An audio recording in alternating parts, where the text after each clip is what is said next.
Tom. Thank you for your leadership and for everything that you've done in making sure that this caucus gets off to a wonderful start. Thank you to so many ambassadors and members of Congress who are here. Thank you, Ted. Thank you, Jared. And I know that I saw Joe and Gary. I don't know, as I walked in, they walked out. I don't know what happened.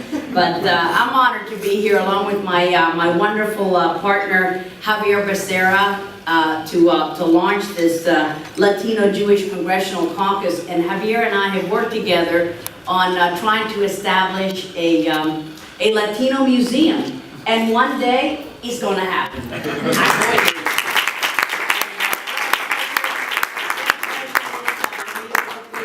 At the launching of this wonderful caucus, and I also want to thank my great Florida pal, Debbie Wasserman Schultz, and my New York pal. They eventually retired to Miami, Elliot Engel as well. And thank you to the Diplomatic Corps, all of you who are here.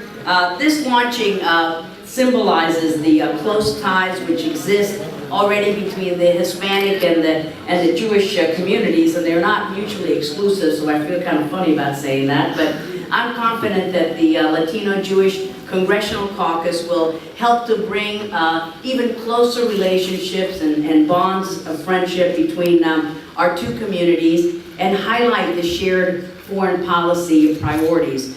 We all are very concerned about the Iranian regime and its proxies like Hezbollah and Hamas, and they are increasing their influence lamentably in countries in our own hemisphere.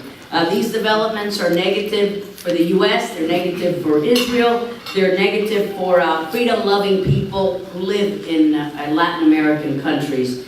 In addition, we've got to hold accountable those governments in the region that are constantly attacking religious communities and intimidating the leaders of those religious communities. A recent report by the U.S. Commission on International Religious Freedom confirms that under Hugo Chavez, there has been a steady increase in government rhetoric and action against the Jewish and Catholic communities in Venezuela, leaving the institutions and leaders increasingly vulnerable to attacks. Thank you to Elliot Engel, who, timing is everything, just walked in. My papers are funny. And similarly, the courage, thank you, Mr. Ambassador. Muchas gracias. The courage of the religious communities in Nicaragua has got to be highlighted because they stood up and continue to stand up to Daniel Ortega's authoritarian rule, and now these religious leaders are target of his ire. And the Latino-Jewish Congressional Caucus will have an important voice and a forum for policymakers to join together to take action against acts of anti-Semitism, no matter where they may take place. And it will also be a venue to discuss policy issues that are of vital interest to both groups, such as the advancement of democracies, the protection of freedom of expression, the defense of human rights. And as chair of the House Committee on Foreign Affairs, I'm particularly interested in how our caucus will enable Hispanic and Jewish communities to help bring attention to items that tend to be ignored in our hemisphere. The strong ties between the Latino and Jewish communities make this caucus a perfect fit for the productive exchange of views on matters of shared interest. So I'm very proud, I'm honored, and I'm pleased to serve as co-chair of the Latino-Jewish Congressional Caucus. I look forward to working with my colleagues through this forum to advance our shared commitment to democratic freedoms and human rights around the globe. And now it is my honor and pleasure to introduce a good friend of mine. I like to brag that he is a friend, Israeli Ambassador Michael Oren. And I've had the pleasure, along with my husband Dexter, to know the ambassador and his wonderful wife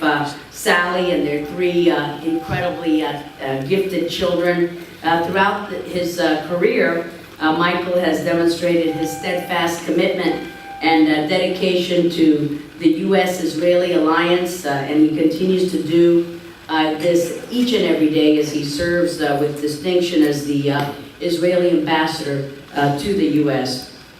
Thank you, Michael, for all that you do, for your hard work day in and day out to strengthen American support for Israel, which should grow stronger each and every day. Israel maintains strong relationships in Latin America, and the ambassador's presence here today illustrates the continued commitment to democracy and human rights that Israel continues to promote in the Western Hemisphere. So ladies and gentlemen, let me introduce to you a friend of the Western Hemisphere, a friend of the United States, el embajador Miguel Oren.